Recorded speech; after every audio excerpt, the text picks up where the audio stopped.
तो dear student, आज की लेक्चर किस पे है? Vitreous humour. Vitreous humour. अब तक हम लोगों ने ह्यूमन आई के पार्ट्स में क्या क्या स्टडी कर लिया, एक बार मैं रिवाइव कर देता हूँ, रिपीट कर देता हूँ। सो लिखो हियर, ह्यूमन आई। ह्यूमन आई के स्ट्रक्चर्स को हम लोगों ने स्टडी किया कि it is a naturally occurring optical instrument है, कोई प्रॉब्लम इसमें किसी को भी? ओके। उसके बाद से हम लोगों ने क्या स्टडी किया, उसके पार्ट्स को लेकर के, ठीक है ना? कौन कौन से पार्ट्स स्टडी किए हम लोगों ने? Cornea, iris, pupil, ciliary muscles, lens study कर लिया, रेटिना के बारे में जाना, फिर ब्लाइंड स्पॉट्स जाना, and very important term optical nerves के बारे में। तो आज के लेक्चर में हम लोग क्या जानने वाले हैं? आज ये हम जानेंगे कि आई के इस पूरे स्ट्रक्चर में कुछ ऐसे भी फ्लूइड्स हैं जिनका बड़ा ही मैजिकल रोल प्ले है, जैसे कि vitreous humour and aqueous humour. Vitreous humour, it is the very important part of the human eye. Okay.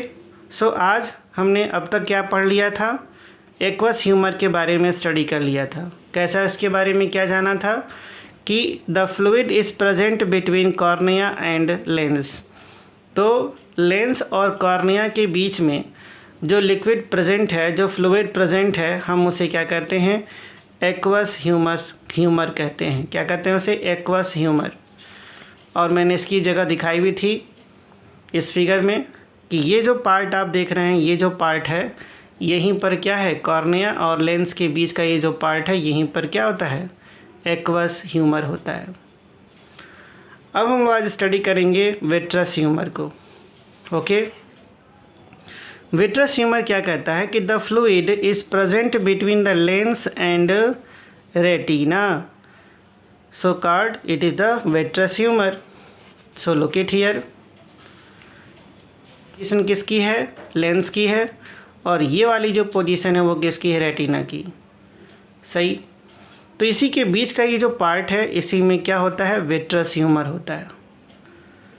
Okay. अब ये विट्रस ह्यूमर करता क्या है, इसका फंक्शन क्या है, देखते हैं। It is A dense jelly like fluid present in a posterior part of the I. Posterior का मतलब पीछे, आँख के पीछे वाले पार्ट में क्या होता है? प्रेजेंट होता है। Its function is to protect part of the eye from collapsing when there is sudden change in atmospheric pressure. यानी कि जब भी यदि कभी एटमॉस्फेयर में कोई चेंजेस हो जिसकी वजह से हमारे आँख में एक सडन प्रेशर सा फील होता हो, ठीक है, तो उस केस में ये विट्रस ह्यूमर क्या करता है? हमारी हेल्प करता है ताकि हमारी आँख छोटी ना हो, आँख की जो साइज़ है वो क्या हो जाए? छोटी ना हो जाए। It helps in focusing the image clearly on retina. ठीक है, ये क्या करता है? इमेज फॉर्मेशन में मेजर रोल प्ले करता है, जिससे रेटिना पर क्लियर इमेज बन पाती है। ओके। अब हम स्टडी करते हैं किस पे? एकोमोडेशन ऑफ आई।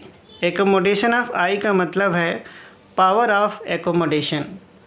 इसका मतलब ये होता है कि it is the ability of eye lens to adjust its focal length so that clear image. जैसे हमारी आँख के पास कभी ऑब्जेक्ट होता है, कभी आँख से क्या होता है? दूर हो जाता है। तो ऐसे केस में लेंस को एडजस्ट करना होता है, तो उसके लिए सिलरी मसल्स हमारी मदद करती है। तो सिलरी मसल की मदद से लेंस की साइज़ कभी बड़ी या कभी छोटी होती है। So is formed on retina that can be easily recognised by our brain. सही है। तो हमारी आँख के लेंस को बड़ा या छोटा करके हम इमेज क्या करते हैं? रेटिना पे फॉर्म होती है, और रेटिना पे बना हुआ इमेज ऑप्टिकल नर्व की मदद से कहाँ पहुँच जाता है? उसकी इन्फॉर्मेशन ब्रेन को पहुँचती है, और हम उसे रिकॉग्नाइज कर पाते हैं कि ऑब्जेक्ट बड़ा है या छोटा है। क्लियर है? This is the accommodation power of the eye. क्या होता है कि आँख की साइज़ को हम क्या करते हैं, लेंस को बड़ा या छोटा कर सकते हैं, ठीक है ना। इसीलिए तो यहाँ कहा जा रहा है कि ability of eye lens to adjust its focal length. Okay student, उम्मीद करते हैं पार्ट समझ में आया होगा। अब हम आगे की तरफ स्टडी करते हैं प्रिज्म। प्रिज्म में आपसे कहा जा रहा है कि refraction of light through a glass prism. Okay, refraction of light through a glass prism, इसमें क्या कहा जा रहा है, लिसन वेरी केयरफुली। हम बात करते हैं कि क्या है prism. It is a piece of glass, it is a piece of glass और any other transparent material bounded by 2 triangular and 3 rectangular surfaces. Okay, it is a piece of glass. Look it here, इस figure को देखिए।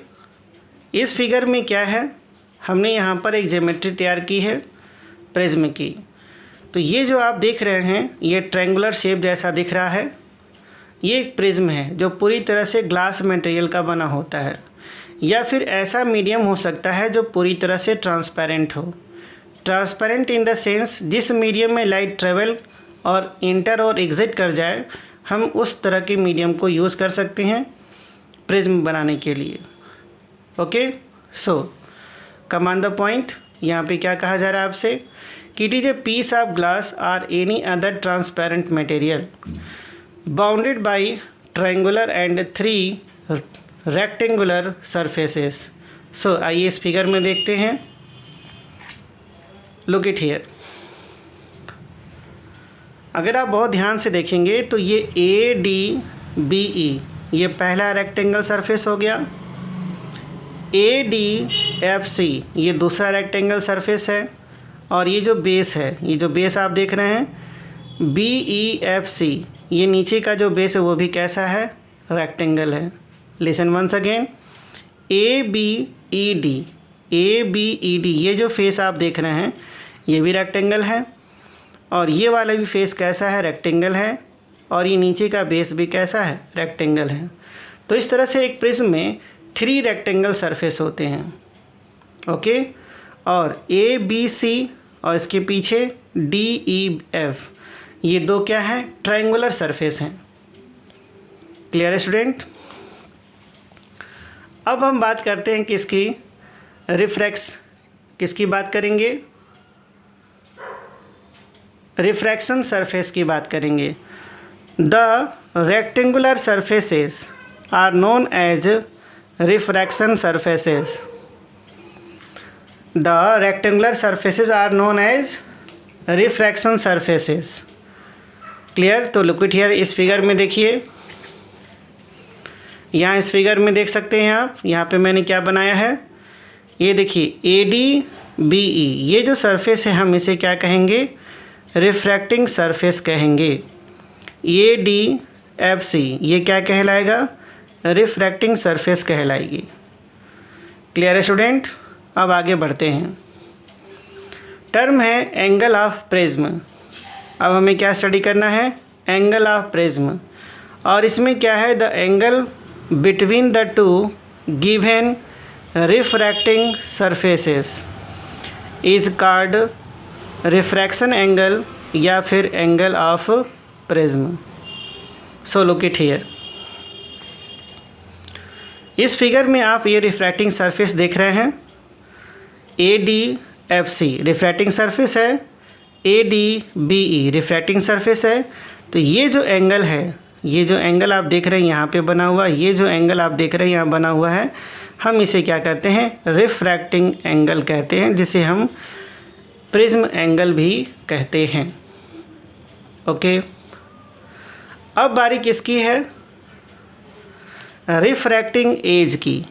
किसकी बारी है, refracting as की। The line along which 2 refracting surfaces meet is called the refracting edge. Okay, so figure में आप देखिए, ये जो AD लाइन आप देख रहे हैं, ये जो AD लाइन है वो क्या है, रिफ्रैक्टिंग एज है। यही वो एज है जहाँ पर ये दोनों रेक्टेंगल सरफेसेस क्या होते हैं, आकर के ऐसे मिल जाते हैं। सही है। तो जहाँ पर ये मिल रहे हैं इस एज पे जहाँ पे प्रिज्म एंगल भी फॉर्म होता है, ये वही जगह, ये जो AD लाइन आप देख रहे हैं यही क्या है, रिफ्रैक्टिंग एज है।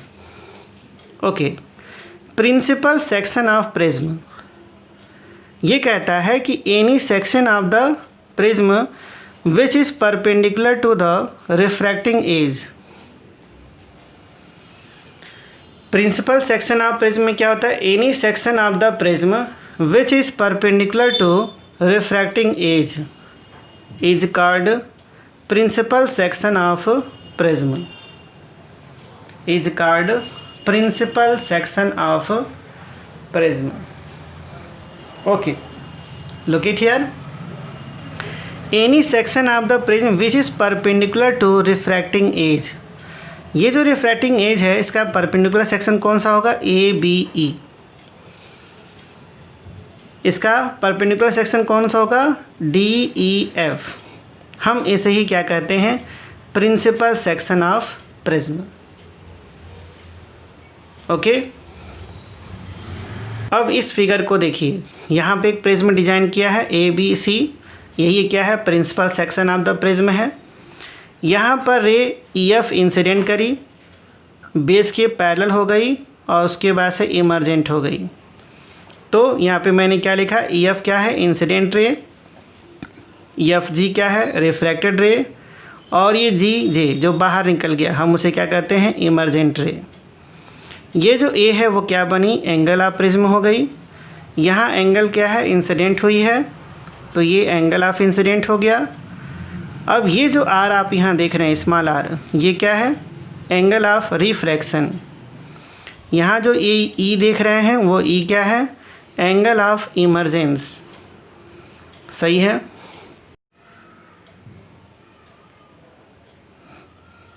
तो क्या हुआ, यहाँ पर angle of deviation, angle of deviation D क्या होती है, यहाँ पर देखिए ये जो D है हम उसे क्या कहेंगे, एंगल ऑफ डेविएशन। ये डेविएशन है कैसे, ये लाइट इंसिडेंट कर रही है, लुक इट हियर, ये लाइट इंसिडेंट करी इस तरह से। हम यहाँ पे आपको समझाते हैं। ये देखिए, ये बनाया मैंने प्रिज्म, ओके, यहाँ पर ये लाइट इंसिडेंट कर रही है। अगर ये प्रिज्म नहीं होता तो ये लाइट क्या होती, सीधी चली जाती, लेकिन ऐसा नहीं हुआ। ये क्या कर गई, बेस के थोड़ा पैरेलल हो गई और यहाँ से वो इमर्जेंट हो गई। तो जब हम इसे बाहरी पीछे की तरफ क्या करते हैं, बढ़ाते हैं, एक्सटेंड करते हैं, तो यहाँ जो ये एंगल हुआ हम उसे कहते हैं D, angle of deviation. Finally रे क्या हो गई, डेविएट कर गई अपने इनिशियल लाइन से। ओके, तो ये बन गया angle of deviation. Angle of deviation की डेफिनेशन क्या बताई जा रही है, the angle between the incident ray and emergent ray is called angle of deviation. सही है, the angle between the incident ray and emergent ray is called angle of deviation. Clear है। So look it here, incident ray, ये line कैसी है, incident ray वाली हो गई। ये लाइन जो जा रही है ये लाइन कैसी है, ये इंसिडेंट रे वाली लाइन हो गई। और ये जो लाइन है वो किसकी है, इमर्जेंट रे की। सो इसी को मैंने पीछे की तरफ एक्सटेंड किया, तो यहाँ जो ये एंगल बनी हम उसे कहते हैं angle of deviation. So angle between incident ray and emergent ray is called angle of deviation. अब बात आती है एंगल ऑफ प्रिज्म की। तो एंगल ऑफ प्रिज्म के बारे में क्या है, द एंगल ऑफ प्रिज्म और the refracting angle of a prism is the angle between the plane on which light is incident। So look it here, यहाँ पर क्या हो रहा है, ये जो प्लेन है AB, इसी पर क्या हो रही है, इंसिडेंट कर गई। और ये जो AB है वो क्या है, इनफैक्ट रिफ्रैक्टिंग सरफेस है। उसी तरह से ये AC क्या है, रिफ्रैक्टिंग सरफेस है। सो यहाँ जो ये एंगल बना हम उसे क्या कहते हैं, एंगल ऑफ प्रिज्म कहते हैं। Okay student, I hope you can understand this. So and the plane from which light emerges. बात क्लियर हो गई। अब हम बात करते हैं angle of incidence. Very easy. Angle of incidence क्या होती है? हमेशा की तरह it is the angle that the incident ray makes with the normal to the plane where ray first strike the prism. Okay, हम इस फिगर में देख सकते हैं, यहाँ पर भी, यहाँ पर क्या हुआ, रे जहाँ पर पहले स्ट्राइक की, यहाँ पे मैंने क्या किया, एक नॉर्मल लाइन ड्रॉ कर दी। तो ये जो एंगल बना इसे हम क्या कहते हैं, एंगल ऑफ इंसिडेंस, राइट। और ये जो एंगल बनेगी हम इसे क्या कहेंगे, वो क्या कहने वाले हैं, एंगल ऑफ रिफ्रैक्शन कहेंगे। ओके, सो डेफिनेशन इसकी क्लियर हो गई। अब हम बात करते हैं एंगल ऑफ इमर्जेंस की। तो एंगल ऑफ इमर्जेंस में क्या है कि it is the angle made between, यहाँ पे क्या समझा रहा हूँ मैं कि it is the angle made between the emergent ray and the normal to the plane from which the ray emerges out. Okay, so look it here. ये वो रे है हम जिसे क्या कहते हैं, इमर्जेंट रे कहते हैं। यहाँ पे मैं नॉर्मल लाइन ड्रॉ कर देता हूँ। तो ये जो एंगल बनेगी इसे हम कहेंगे इमर्जेंट रे। क्लियर है? तो इमर्जेंट रे नॉर्मल के साथ जो एंगल बनाती है हम उसे क्या कहते हैं, इमर्जेंट रे, इमर्जेंट एंगल, सॉरी। क्लियर है?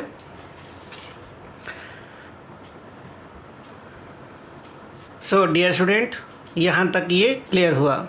यानी कि इस टॉपिक में हम लोगों ने स्टडी कर लिया refraction of light through a glass prism. क्या स्टडी करने जा रहे हैं, refraction of light through a glass prism. So इसमें हम लोगों ने स्टडी कर लिया कि प्रिज्म क्या होता है, फिर स्टडी किया रिफ्रैक्शन सरफेस को, फिर एंगल ऑफ प्रिज्म स्टडी किया, रिफ्रैक्टिंग एंगल स्टडी किया, प्रिंसिपल सेक्शन ऑफ प्रिज्म किया, और ये उसका रहा फिगर। क्लियर है? उसके बाद से हम लोगों ने क्या स्टडी किया, ये डायग्राम बनाइए और इसके सारे टर्म पार्ट को हमने स्टडी कर लिया कि ई एफ क्या है, incident ray, E F G क्या है, रिफ्रैक्टेड रे। ओके, इम्पॉर्टेंट टर्म में ई क्या है, एंगल ऑफ इमर्जेंस, और डी क्या है, एंगल ऑफ डेविएशन। और ये रहे यहाँ पर इनके डेफिनीशंस। ठीक है, यहाँ पे जो डेफिनीशन है उसमें क्या है, यहाँ पे जो डेफिनीशन उसमें क्या कहा जा रहा है, एंगल ऑफ डेविएशन में the angle between the incident ray and emergent ray is called angle of deviation. और फिर क्या है, एंगल ऑफ प्रिज्म में है कि the angle of prism or refracting angle of a prism is the angle between the plane on which light is incidence के बारे में स्टडी कर ली। और उसमें क्या पता चला हमें कि it is the angle that the incident ray makes with the normal to the plane where the ray first strike the prism. और एट लास्ट हम लोगों ने क्या स्टडी कर लिया, फाइनली हम लोगों ने स्टडी किया एंगल ऑफ इमर्जेंस। ओके, तो इसमें क्या था कि it is the angle made between the emergent ray and the normal to the plane from which the ray emerges out. So उम्मीद करते हैं डियर स्टूडेंट्स ये आपको समझ में आया होगा। Very important lecture, please make the notes from this video. Okay, thank you.